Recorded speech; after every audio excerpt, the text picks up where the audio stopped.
नमस्कार, एक और नए वीडियो में आपका स्वागत है। तो जैसे कि आपने टाइटल में देख ही लिया होगा, हम आज बात करने वाले डॉक्टर अकीरा मियावाकी और मियावाकी मेथड के बारे में। मियावाकी मेथड के बारे में हमने पहले भी बात किया हुआ है, पहले भी समझा हुआ है, मैंने पहले भी आपको समझाया है, लेकिन आज पॉइंट वाइज बात करेंगे, पॉइंट वाइज उसका पूरा डिस्कशन करेंगे कि किस तरह फॉलोअप होता है और किस तरह नॉर्मल लोग भी उसको अडॉप्ट करके प्लांटेशन कर सकते हैं। छोटी सी जगह में एक डेंस फॉरेस्ट आप लोग भी बना सकते हैं, तो वो चीज़ मैं आपको छोटे से स्टेप्स में समझाऊंगा। बहुत सारे उसको हार्ड स्टेप्स कुछ फॉलो करने की जरूरत नहीं है, आप नॉर्मल चीज़ों में भी कर सकते हैं। तो पहले तो हम समझ लेते हैं कि डॉक्टर अकीरा मियावाकी क्या है, ये मियावाकी मेथड क्यों उनके नाम पर जाना जाता है, वो हम समझ लेते हैं। तो डॉक्टर अकीरा मियावाकी एक जापानीज बॉटनिस्ट है जो 1928 में जिनका जन्म हुआ था जनवरी 29 को। ओके, उनका डेथ हुआ है 16 जुलाई 2021।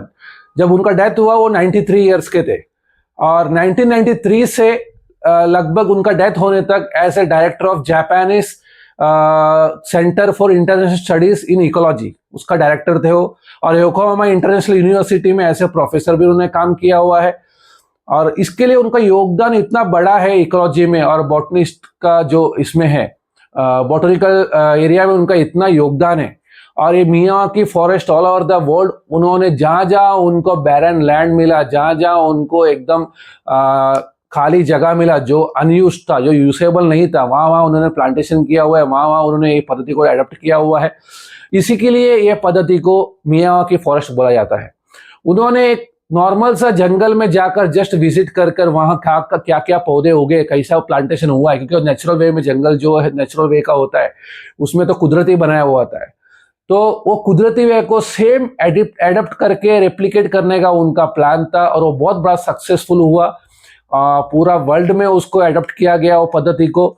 उन्होंने जाकर वहाँ पे कौन सा पौधे लगा हुआ है, किस तरह लगा हुआ है, किस तरह उसको डेवलप होता है, सभी कुछ स्टडी करके उन्होंने एक छोटा अपना जगह में उस प्लांटेशन को डेवलप किया, उसको अडॉप्ट किया और बहुत ही अच्छी तरीके से उसको लोग पूरा दुनिया तक उन्होंने पहुंचाया। आज पूरा दुनिया उनके नाम से उस मेथड को जानती है कि Miyawaki forest, doctor Akira Miyawaki के नाम पे।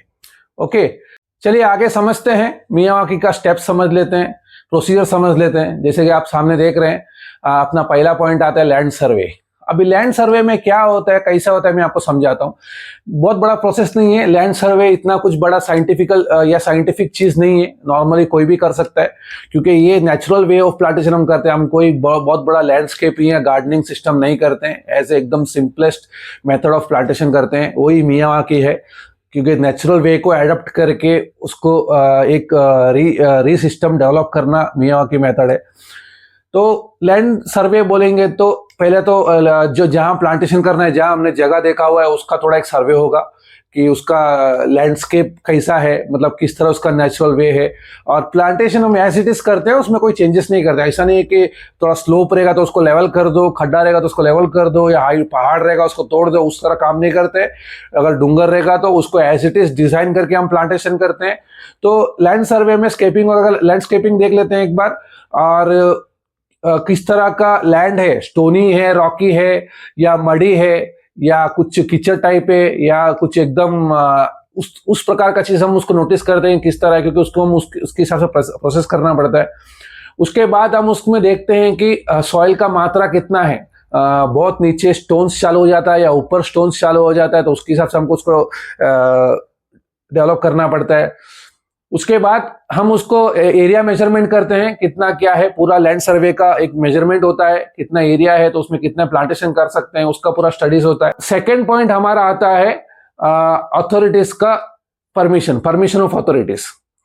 इसका मतलब ये है कि अगर लैंड किसका है, कोई प्राइवेट लैंड है या गवर्नमेंट लैंड है या म्युनिसिपल कॉर्पोरेशन का है, ग्राम पंचायत का है, या ग्राम पंचायत का नॉर्मली हम लैंड हमको ग्राम पंचायत या म्युनिसिपल कॉर्पोरेशन का मिलता है, उसमें ज्यादातर हम प्लांटेशन करते हैं। प्राइवेट लैंड में भी करते हैं, लेकिन प्राइवेट लैंड में इन्वेस्टमेंट का थोड़ा इश्यू रहता है, क्योंकि सीएसआर, हम ये वाला मेथड में प्लांटेशन ज्यादातर सीएसआर फंड को यूटिलाइज करके करते हैं। खुद का फंड यूज करके भी कर सकते हैं, पर्सनल फंड भी यूज कर सकते हो, जिसके पास है, जिसके पास नहीं है। अब जैसा हम प्रोजेक्ट करते हैं तो सीएसआर फंड से करते हैं। CSR fund in the sense government, उनको ट्रस्ट गवर्नमेंट लैंड पे ही होता है। प्राइवेट लैंड पे तो आप मिसयूज भी तो हो सकता है ना, उन्होंने इन्वेस्ट कर लिया, उसके बाद उन्होंने अगर उसको बोला कि यहाँ पे आपको आने का अलाउड नहीं है, तो क्या कर सकते हो आप? केस तो कर नहीं सकते हो, लैंड उनका है। बट गवर्नमेंट लैंड में क्या होता है, आपका एग्रीमेंट बनता है, इतने साल के लिए आप उसको मेंटेन करने का आपको एग्रीमेंट मिल जाता है। उसके बाद भले गवर्नमेंट को भी आप दे दो, तो वो गवर्नमेंट तो उनको संभालना ही है, क्योंकि बैरन लैंड है, वहां पे दूसरा कोई डेवलपमेंट तो आने वाला है नहीं। इस प्रकार का इसके लिए हमको अथॉरिटीज का परमिशन लेना बहुत जरूरी है। हमने जो लैंड देखा है वो किसका है, अगर पंचायत का है तो पंचायत का लेटर लेना पड़ता है, और म्युनिसिपल कॉर्पोरेशन का उनका लेटर लेना पड़ता है, किसी का प्राइवेट का है तो उनका लेटर लेना पड़ता है। इस प्रकार का परमिशन ऑफ अथॉरिटीज का लेना बहुत जरूरी है। उसके बाद अगला स्टेप आता है, जब सब कुछ हो जाता है, पेपर वर्क पूरा हो जाता है, लैंड सर्वे हो जाता है, मेजरमेंट हो जाता है, उसके बाद हम सबसे पहला चीज, उसके ये दो चीज के बाद सबसे पहला चीज हम लोग देखते हैं फेंसिंग एंड सेफ्टी मेजर्स। यानी आप पौधा लगाने से पहले उसका सेफ्टी मेजर्स जरूर उसको बना के रखिए, क्योंकि पौधा है, ग्रीन चीज है, एनिमल्स उसमें अट्रैक्ट होते हैं, जैसे काउस है, बफेलोज है, देन गॉट जो बकरी बोलते हैं वो है, भेड़, बहुत सारे चीज रहते हैं, उनको ग्रीनरी चाहिए, मतलब लीफ चाहिए। ऑब्वियसली वो झाड़ लगाएंगे तो आप अट्रैक्ट होंगे, तो आप खुले में लगा के मतलब है नहीं, तो उसको फिर आप लगाने का कोई मतलब बनता है नहीं। इसके लिए फेंसिंग करना बहुत जरूरी है। आपने जो मेजरमेंट, एरिया मेजरमेंट किया, उसको फेंसिंग करना पड़ेगा, उसको सेफ्टी फील देना पड़ेगा। फेंसिंग करके गेट वेट लगाओगे तो उसको सेफ्टी फील होएगा, मीन्स उसको जो लगाया उसको सेफ रहेंगे। तो safety before plantation, safety requirement जरूरी है, बहुत जरूरी है। ओके, और अगला पॉइंट, सब कुछ होने के बाद अगला हमारा पॉइंट होता है मार्किंग वगैरह होता है। ओके, मार्किंग और नर्सरी मेकिंग। तो इसमें क्या है, जब आपने फेंसिंग वगैरह कर लिया, उसके बाद आपको जेसीबी वर्क के पहले आपको मार्किंग करना पड़ेगा। बेड जहां प्लांटेशन करना है, आप अभी किधर भी कैसे भी प्लांटेशन करके तो जाओगे नहीं। छोटा लैंड है तो कोई इश्यू नहीं, अगर आप समझ लीजिए एक आधा एकड़ है या 1 एकड़ है, मीन्स अगर 2000 स्क्वायर मीटर या 1000 स्क्वायर मीटर, उसमें आपको कोई मार्किंग की जरूरत नहीं है। आप एक छोटा सा वॉकवे रख दीजिए सेंटर में, और सब जगह पे जेसीबी से आप सॉइल ओपन कर दीजिए। ओके, बट अगर बड़ा प्लॉट है, 2 एकड़, 4 एकड़, 5 एकड़ बड़ा प्लॉट है, उसमें आपको जरूरी है कि आपको बेड सिस्टम डेवलप करना पड़ेगा, क्योंकि आपको मेंटेनेंस के लिए इजी पड़ता है। आपको आने जाने के लिए आप वॉकवे रखेंगे बेड बना के, तो आपको मेंटेन करना बहुत इजी, आगे समझाऊंगा, मेंटेनेंस में बहुत इजी पड़ता है। ओके, लैंड मार्किंग के साथ साथ में आपको और एक चीज डेवलप करना है, वो है नर्सरी। नर्सरी डेवलप करना आप लोग तो बहुत बड़ा नर्सरी या बहुत बड़ी चीज कुछ डेवलप करने की जरूरत नहीं है। आपका जितना प्लांट्स है उसके हिसाब से आप नर्सरी डेवलप करना जरूरी है। नर्सरी डेवलप इसके लिए करना है क्योंकि प्लांट्स जो आते हैं, जो आप प्लांट्स डिलीवरी लोगे, उसको सेफ फील कराना बहुत जरूरी है। शेड बना के, प्रॉपर शेड के नीचे आप डिस्ट्रीब्यूशन करिए, एक वेराइटीज को डिस्ट्रीब्यूट करिए, क्योंकि मिनिमम 40 से 50 वेराइटी लगता है आपको एक बार एक मियावाकी प्रोजेक्ट या छोटा सा प्लांटेशन करने को। अगर आपका छोटा क्वांटिटी है, 4000 5000 है, तो 20 से 30 वेराइटी भी चल जाता है, लेकिन एटलीस्ट 20 से 30 वेराइटी बहुत जरूरी है, क्योंकि उससे कम वेराइटी में आप प्लांटेशन करोगे तो उसको आपको इतना अच्छा रिजल्ट मिलना का चांसेस कम हो जाता है। जितना वेराइटी लेंगे उतना आपको रिजल्ट मिलेगा। तो इसके लिए आपको नर्सरी बनाना बहुत जरूरी है। नर्सरी का टेंट जो ग्रीन नेट आता है उसका बनाइए, बहुत ही अच्छा है। पत्रा वगैरह मत लगाइएगा, पत्रे से हीट पास होता है तो झाड़ को हीट मिलेगा तो भी अच्छा नहीं है। ग्रीन नेट से क्या होता है, प्रॉपर सनलाइट भी पास होता है और उसको प्रॉपर छाव भी मिल जाता है, शेड भी मिल जाता है। जैसे हमने अभी मैन्योर का बात कर रहे हैं, अगला पॉइंट है अपना मैन्योर एंड जो सपोर्टिंग आइटम्स लगता है वो।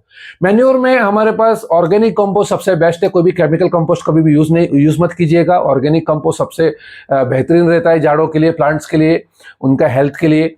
ऑर्गेनिक कंपोस्ट में हम बहुत सारे चीज मिक्स करते हैं, जैसे काउडंग है, कोकोपीट है, राइस हस्क है, देन नीम लीफ पाउडर है, सब बहुत सारे चीज मिक्स करते हैं। नीम का लीफ जो है उसको भी कंपोस्ट बना के उसमें मिक्स करते हैं। ऐसे बहुत सारे लगभग 8 से 10 चीजों को, इंग्रेडिएंट्स को मिक्स करके हम लोग कंपोस्ट बनाते हैं, जिसको बायोमास हम बोलते हैं, ऑर्गेनिक कंपोस्ट। तो वो प्लांट्स को बहुत ही हेल्दी फूड है, क्योंकि उसमें बहुत सारे तत्व लगे हुए हैं, जो नेचुरल तत्व है, उसमें कुछ भी केमिकल नहीं है। वो बहुत सारे अच्छा बेनिफिट्स देता है झाड़ को। उसके साथ साथ में हम काऊ यूरिन यूज करते हैं, गौमूत्र जिसको बोलते हैं, काऊ यूरिन भी यूज करते हैं। और काऊ यूरिन ऐसा नहीं है कि काऊ यूरिन में डायरेक्ट प्लांट्स को डुबा देना। काऊ यूरिन का एक मात्रा है, क्योंकि काऊ यूरिन में हीट बहुत ज्यादा रहता है। आप डायरेक्ट उसमें डुबाओगे तो झाड़ का डैमेज होना, झाड़ मरना का चांसेस बहुत ज्यादा है। आप उसमें एक उसका क्वांटिटी होता है, जैसे कि 10 लीटर आप काऊ यूरिन लेते हैं तो उसमें 100 लीटर पानी मिक्स कीजिए, तो ये वो झाड़ को अच्छा खासा बेनिफिशियल, मतलब जितना उसको टेम्परेचर चाहिए वो टेम्परेचर में उसको एब्जॉर्ब कर पाता है। ओके, तो ये सब चीज बहुत ध्यान रखिएगा प्लांटेशन के टाइम में, या आप मियावाकी प्रोजेक्ट या इस तरह का प्लांटेशन देखोगे तभी। अगला हमारा पॉइंट है soil excavation and soil preparations. Okay, तो सॉइल एक्सकवेशन में तो आपको मालूम ही है हिटाची या जेसीबी यूज होता है। मोस्टली हम लोग जेसीबी यूज करते हैं। हिटाची उसी जगह पे यूज होता है जहां पे बहुत रॉकी एरिया है या बहुत कड़क जमीन है, जहां पे जल्दी इजीली सॉइल लूज नहीं हो पाता है, वहां पे हम हिटाची यूज करते हैं। नहीं तो मोस्टली हम जेसीबी यूज करते हैं, क्योंकि जेसीबी फास्ट वे है जो सॉइल एक्सकवेशन के लिए। हमको 1 मीटर यानी 3 फीट इतना ही हमको सॉइल लूज करना पड़ता है, क्योंकि इनिशियल स्टेज में उसका रूट को जाने के लिए, बहुत फास्ट ग्रो होने के लिए, फास्ट रूट जाने के लिए उसको सॉइल लूज करके देना पड़ता है। इसी के लिए हम लोग 1 मीटर सॉइल लूज करते हैं, उससे ज्यादा का जरूरत नहीं है। तो 1 मीटर तक का सॉइल एक्सकवेशन के लिए जेसीबी बहुत हो जाता है। उसके बाद सॉइल प्रिपरेशन में बहुत सारा चीज कुछ करना नहीं होता है। जो हमारा जो मैन्योर है वो मैन्योर को उसमें मिक्स किया जाता है। उसके बाद ट्रैक्टर से उसको कल्टीवेशन किया जाता है, पूरा सॉइल में उसको मैन्योर को मिक्स किया जाता है। ये हमारा easy method of manure mixing है। ये आप नॉर्मली छोटा एरिया है तो ट्रैक्टर का भी जरूरत नहीं है, आप हाथ से भी उसको मैनुअली भी मिक्स कर सकते हो, लेबर से, मैन पावर से कर सकते हैं, कोई प्रॉब्लम नहीं है। अगला हमारा पॉइंट है plantation and Pitt's making and plantation.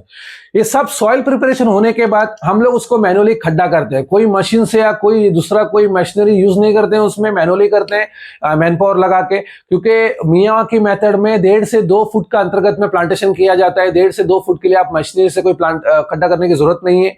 और हम छोटे छोटे पौधे प्लांटेशन करते हैं, कोई बड़ा 15 फुट 10 फुट का झाड़ नहीं लगाते हैं। मियावाकी मेथड में एक खासियत है कि छोटा 1.5 फुट से लेकर 3 फुट 4 फुट तक का झाड़ को प्लांटेशन किया जाता है। उसका थैली का साइज छोटा होता है, इसके लिए लगभग 1 फुट या आधा फुट का इतना खड्डा बहुत हो जाता है, मैक्सिमम 1 फुट, मिनिमम आधा फुट। तो इसके लिए कोई मशीनरी की जरूरत नहीं पड़ती है, मशीनरी से फट मैन पावर कर लेते हैं। और ऑलरेडी हमने सॉइल लूज किया है, इसके लिए मैन पावर को इतना कोई हैवी लोड नहीं पड़ता, इजीली उसमें पीट्स बना सकते हैं।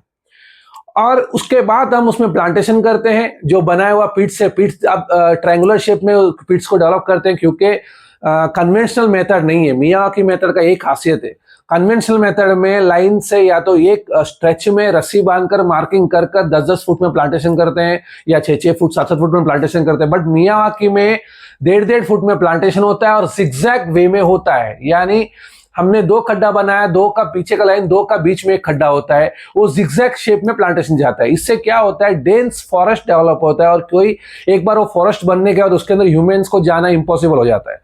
तो इससे क्या होता है, बायोडाइवर्सिटी बहुत हैवी रेंज में डेवलप होता है, क्योंकि उसके अंदर की ह्यूमन की कोई प्रेजेंस नहीं होती है। उनको उसकी कोई डर नहीं होती है कि ह्यूमंस आएंगे हमको डैमेज करेंगे।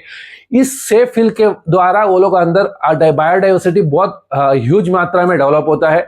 इसी के लिए हम उसको जिगजैग मेथड में डेवलप करते हैं कि बाद में जाकर कोई भी उसको डिस्टर्ब ना करे, बायोडाइवर्सिटी को।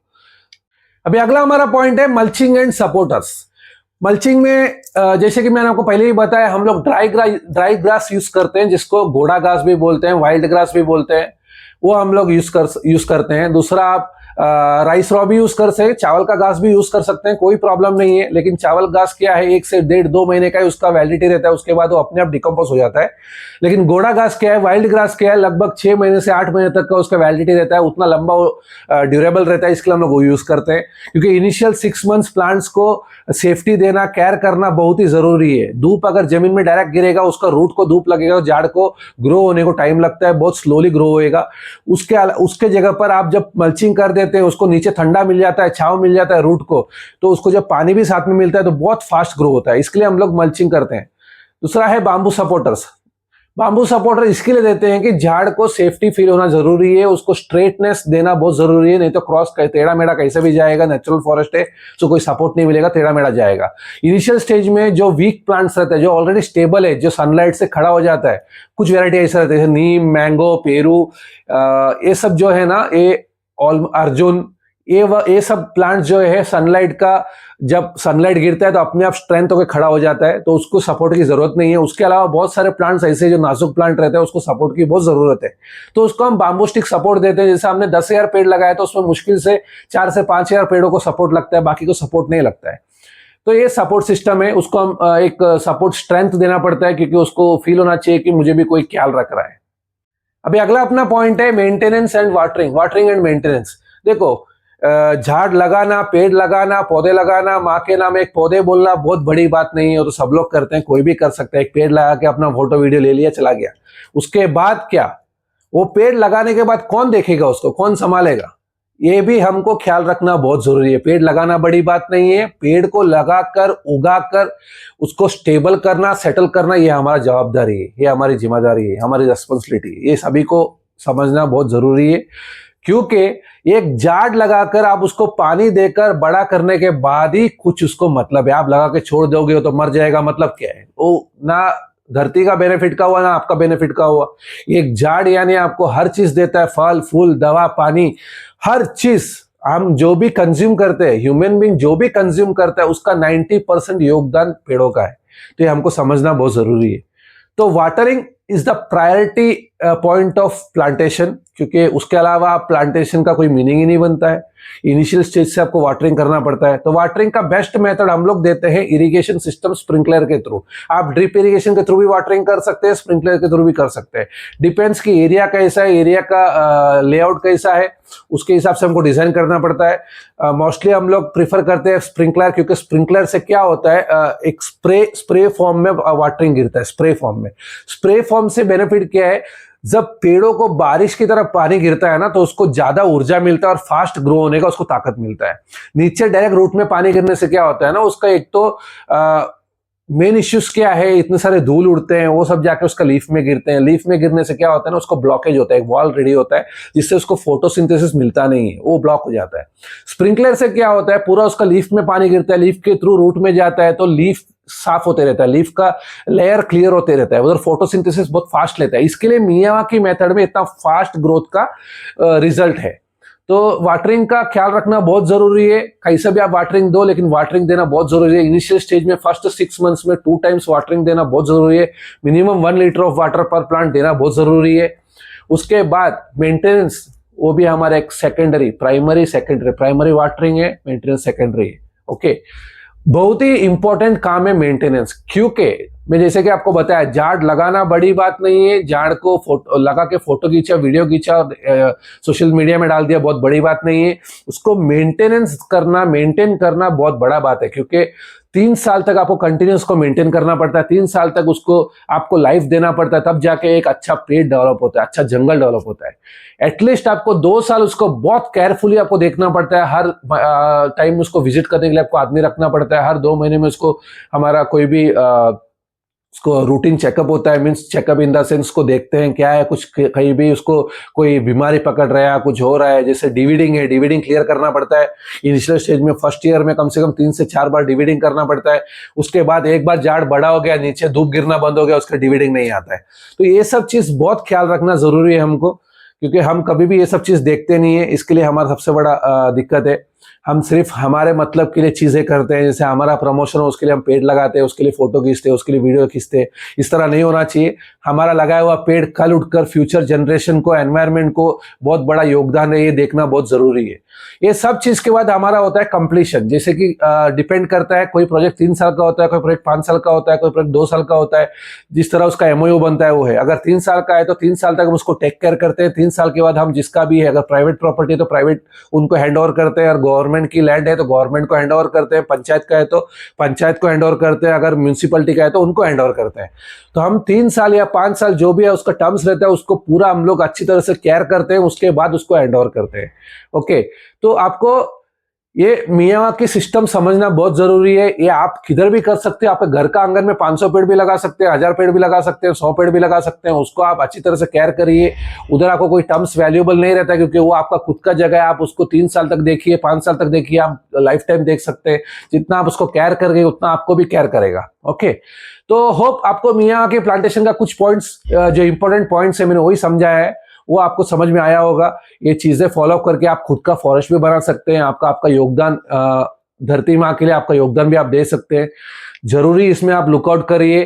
कहीं भी आपको छोटा जगह मिलता है, आपके आंगन में भी अगर छोटा जगह है तो आप 5 पेड़ 10 पेड़ जरूर लगाइए। 1 पेड़ 2 पेड़ जितना आप लगा सकते हैं लगाइए। एक पेड़ आपका धरती के लिए इंपॉर्टेंट है, योगदान देता है। तो होप सभी को ये वीडियो अच्छा लगा होगा। आप लोग सपोर्ट कीजिए, लाइक कीजिए, शेयर कीजिए। हमको आपका सपोर्ट ही आगे बढ़ाएगा, और भी हम अच्छे अच्छे वीडियो लेके आएंगे, अच्छी चीज़ें लेके आएंगे नेचर के बारे में, बहुत सारे प्लांट्स के बारे में आपको मैं बताऊंगा, वो सब चीज़ बताऊंगा, समझेंगे। तो चलिए आज के लिए इतना ही। थैंक यू देखने के लिए, धन्यवाद, थैंक यू सो मच।